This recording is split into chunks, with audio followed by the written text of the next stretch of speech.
کہ سیدہ فاطمہ الزہرا سلام اللہ علیہ کا روزہ مبارک جو ہے وہ جنت البقیع میں ہے۔ مجھے دکھ ہوتا ہے کہ میرے عزیز، میرے اقربا، میرے دوست، میرے بھائی ایک بہت بڑی سعادت سے انجانے میں محروم ہو رہے ہیں۔ اللہ تعالیٰ نے میرے پہ وہ کرم کیا کہ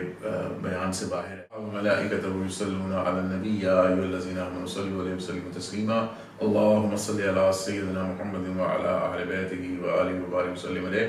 پیارے ناظرین، السلام علیکم ورحمۃ اللہ وبرکاتہ۔ آج جو ہے وہ ایک مختصر سی ویڈیو آپ کی خدمت میں پیش کرتا ہوں۔ یہ ویڈیو میں پہلے بھی شاید بنا چکا ہوں اور بارہا محافل کے اندر بھی اس بات کا ذکر کر چکا ہوں، لیکن بہت سارے دوست جو ہیں وہ پوچھتے ہیں، اور پھر میں بہت سارے دوستوں کو دیکھتا ہوں مدینہ شریف میں کہ وہ جو ہے وہ صحیح مقام پر نہیں پہنچ پاتے۔ تو اس کو میں اپنی ذمہ داری سمجھتا ہوں، اور میں یہ سمجھتا ہوں کہ آپ حضرات بھی اس کو چاہے اپنے طور پر تحقیق کر لیں، کیونکہ میں نے تحقیق بھی کی ہوئی ہے، میں نے اس کو تجربہ بھی کیا ہوا ہے، اور میں بالکل اس کو آپ کو 100% جو ہے وہ تجربے کے ساتھ یہ بات بتا رہا ہوں۔ لوگ یہ پوچھتے ہیں، خصوصاً جو محبان اہل بیت ہیں، چاہے وہ ہمارے جو مسلک ہے اس میں کے لوگ ہوں، چاہے جو ہے وہ اہل تشیع حضرات ہوں، وہ جب مدینہ شریف جاتے ہیں اور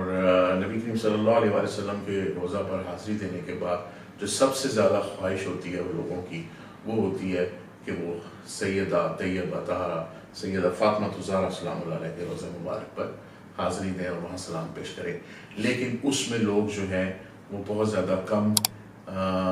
علمی کی وجہ سے یا کچھ کنفیوژن کی وجہ سے لوگ جو ہے وہ غلط مقام پر جا کر وہاں سلام پیش کر رہے ہوتے ہیں۔ تو میرا آج کا جو پیغام ہے وہ یہ ہے کہ سیدہ فاطمہ الزہرا سلام اللہ علیہ کا روضہ مبارک جو ہے وہ آپ صلی اللہ علیہ وآلہ وسلم کے روضہ مبارک کے ساتھ ہی سیدہ فاطمہ الزہرا سلام اللہ علیہ کا جو اپنا حجرہ مبارک تھا اس میں ہے۔ کیونکہ یہ شاید میں 2010 سے پہلے جو ہے میں نے بھی کتابوں میں پڑھ رکھا تھا کہ سیدہ فاطمہ الزہرا سلام اللہ علیہ کا روضہ مبارک جو ہے وہ جنت البقیع میں ہے۔ لیکن ہوا یہ کہ 2010 میں اللہ تعالیٰ نے مجھے پہلی دفعہ جو ہے وہ عمرہ کی سعادت جب عطا فرمائی، تو میں نے اپنے بزرگوار اپنے مرشد پاک کو فون کیا اور میں نے انہیں عرض کی کہ جی مجھے کوئی رہنمائی فرما دیں، میں عمرے پہ جا رہا ہوں۔ تو انہوں نے شفقت فرمائی اور انہوں نے مجھے صرف ایک ہی کہا کہ بیٹا جب تم سیدہ فاطمہ الزہرا سلام اللہ علیہ پر سلام پیش کرو گے تو وہ ان کے روضہ پر ہی، نبی کریم صلی اللہ علیہ وآلہ وسلم کے روضہ اقدس پہ ہی سلام پیش کرنا، کیونکہ سیدہ فاطمہ الزہرا سلام اللہ علیہ کا روضہ مبارک وہیں پر ہے۔ میں اسی ان کی رہنمائی میں جب میں وہاں پہنچا تو اللہ تعالیٰ نے میرے پہ وہ کرم کیا کہ بیان سے باہر ہے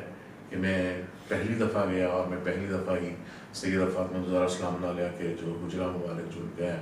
گھر مبارک ہے اس کے دروازے کے سامنے جا کر VIP ماحول میں، وہ میرے علاوہ کوئی 1-2 لوگ اور تھے، کوئی نہیں تھا، ریڈ کارپیٹ بچھا ہوا تھا، اور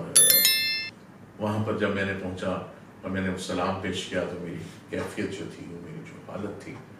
وہ ناقابل بیان ہے، اس لیے کہ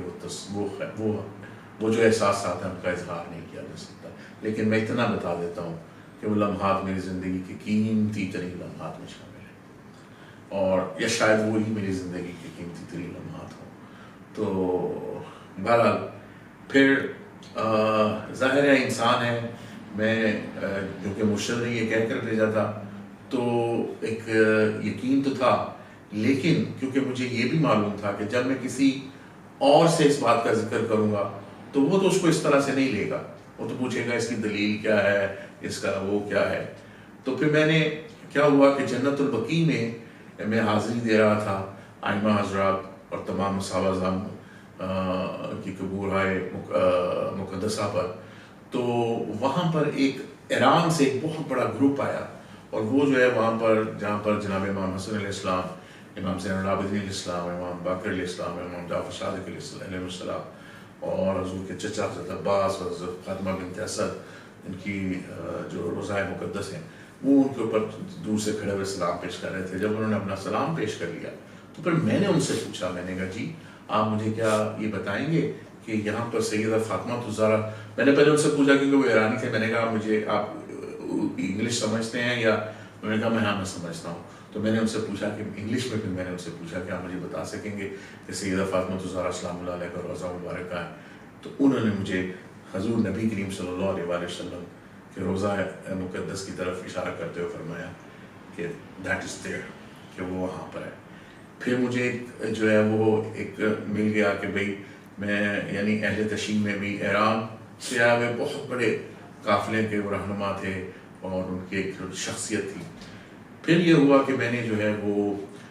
جب میں واپس آیا تو مجھے کچھ بکس بھی میں نے پڑھی. پھر میں نے جنگ میں ایک آرٹیکل پڑھا، اور پھر میں نے بکس کے اندر اور اہل تشیع کی بھی بکس کے اندر، کیونکہ اہل تشیع کے ہاں یہ زیادہ تر جنت البقیع کا حوالہ لیا جاتا ہے، تو اس کے اوپر بھی میں نے جو ہے وہ پھر تحقیق کی. تو وہاں پر بھی جو سب سے کم وہ کہتے ہیں کہ 3 جگہوں کا چانسز ہے، وہ کسی بھی وجہ سے وہ ہم اس میں ایک پولیٹیکل بحث ہے، وہ ہم اس میں نہیں جاتے ہیں. انہوں نے کہا کہ 3 جگہوں پر جو ہے سب سے زیادہ وہ ان کے یہاں پایا جاتا ہے کہ ریاض الجنہ پہ، دوسرا سیدہ فاطمہ الزہرا سلام اللہ علیہ روزہ پاک کے اندر ہی، اور سب سے کم جو چانس ہے وہ ہے کہ وہ جنت البقیع میں ہے. سب سے کم چانس جو ہے وہ جنت البقیع میں ہے. لیکن یہاں لوگ سب سے زیادہ چانس جو ہے وہ جنت البقیع میں سمجھ کر وہاں پر سلام پیش کرتے ہیں. مجھے دکھ ہوتا ہے کہ میرے عزیز، میرے اقربا، میرے دوست، میرے بھائی ایک بہت بڑی سعادت سے انجانے میں محروم ہو رہے ہیں. تو آئیے، اچھا پھر میں ایک اور بات بتا دوں. تو میں عراق گیا،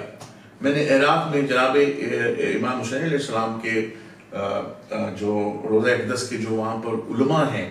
میں نے وہاں ان کے پاس میں گیا. پھر میں نے ان سے بھی یہی سوال کیا، تو انہوں نے بھی مجھے یہی جواب دیا کہ روزہ نبی کریم صلی اللہ علیہ وسلم کے اندر ہی سیدہ فاطمہ الزہرا سلام اللہ علیہ کا روزہ ہے. تو آپ بھی اب اس پیغام کو عام کیجئے کہ جب بھی جائیں آپ یہ بغیر تحقیق کیے والے لوگوں کے اوپر مت جایا کریں. یہ جو ذاکر ہیں، یہ جو لوگ ہیں جو تحقیق نہیں کرتے، مت بات سنیں ان کی. آپ خود تحقیق کیجئے اور میری بھی نہ سنیں، لیکن تحقیق کیجئے اور اس پیغام کو عام کیجئے تاکہ لوگ زیادہ سے زیادہ اس سعادت سے جو ہے وہ فیض یاب ہو سکیں، سعادت سے محروم نہ رہیں. میرا دل دکھتا ہے جب میرے اپنے بڑے قریبی دوست، میرے نعت خوان حضرات، علماء حضرات، پیر بھائی، جب وہ اس غلط فہمی میں، جب ان سے پوچھو وہ کہتے ہیں جی ہم نے وہاں کھڑے ہو کر جنت البقیع پہ سلام پیش کر دیا. جی وہ سلام تو پہنچ جائے گا آپ کا، لیکن آپ اس لذت سے، آپ اس کرم سے جو ہے وہ محظوظ نہیں ہو پائے. آپ جو ہے وہ اس لذت سے محروم رہ گئے، آپ اس کرم سے محروم رہ گئے جو سیدہ فاطمہ الزہرا سلام اللہ علیہ کی چوکھٹ پر کھڑے ہو کر آپ نے سلام پیش کرنا تھا. تو اس پیغام کو عام کیجئے اور لوگوں تک پہنچائیے. میری کوئی ویڈیو آپ نہ پہنچائے، لیکن یہ ویڈیو لوگوں تک ضرور پہنچائیں.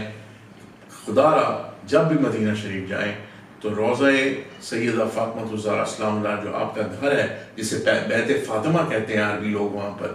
اس پر، اور وہ وہاں پر ہے جہاں سے لوگ، آپ نبی کریم صلی اللہ علیہ وسلم کے اگر کسی کو سعادت ملے روضہ شریف کے اندر جانے کی تو اس دروازے سے اندر جاتے ہیں. وہی بیت فاطمہ سلام اللہ علیہ کا دروازہ ہے، اور اسی کے ساتھ جبرائیل کا جو ہے وہ باب جبرائیل ہے، جہاں پر جبرائیل سیدہ فاطمہ الزہرا سلام اللہ علیہ کے گھر کے باہر آ کر غلام بن کر کھڑے ہو جاتے تھے. یہ وہی دروازے کی بات کر رہا ہوں جس پر 6 مہینے نبی کریم صلی اللہ علیہ وآلہ وسلم یہ کہہ کر اہل بیت کو اٹھاتے تھے کہ او نبی صلی اللہ علیہ وآلہ وسلم کے اہل بیت، اٹھو نماز کا وقت ہو گیا ہے. یہ وہی در ہے جہاں فرشتے حاضری،